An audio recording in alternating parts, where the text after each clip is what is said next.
कुणाला 2,500 मिळते, कुणाला 1,500 मिळते. आमदार मंत्र्याला 3-3 लाख पगार देतात. दिव्यांग खरंच गरज आहे त्याला 1,500 2,500 देतात. त्यात दिव्यांगाचं घर चालत नाही, रोजगार देत नाहीत, व्यवसायासाठी जागा देत नाहीत. अशा असंख्य मागण्या आहेत आमच्या. आणि खरा दिव्यांग आहे त्याला टक्केवारी कमी, खोट्या दिव्यांगाला टक्केवारी जास्त. घरपट्टी माफ होत नाही. आणि आमची अंध महिला आहे तिचं तर घर पाडलं त्यांनी. म्हणजे साताऱ्यात इतके अतिक्रमण आहेत नेत्या मंडळांची. पण आमच्या अंध भगिनीचं लगेच घर पाडलं. आज 2 वर्ष झाले त्या वन फिरतात, सगळीकडे न्याय मागतात. पण आज तागायत तिला जागा देऊ शकली नाही. मग आम्ही रस्ता अडवायचा नाही तर काय केलं पाहिजे?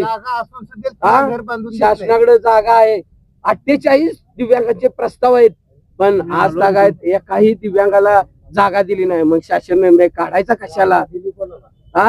शासन निर्णय काढून आमचा फसवणूक करण्यापेक्षा आम्हाला फाशी द्या. फाशी घ्यायला आम्ही तयार आहे. आणि जीव आम्हाला फाशी दिल्यावर ना आम्ही कुणाकडे मागण्या मागायलाच येणार नाही.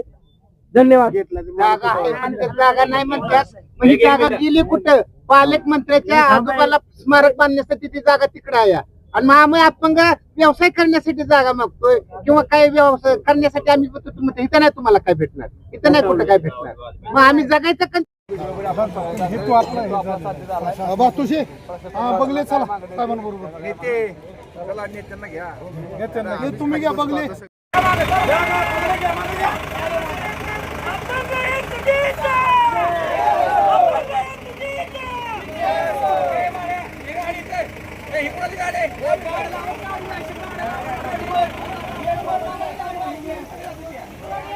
Yeah.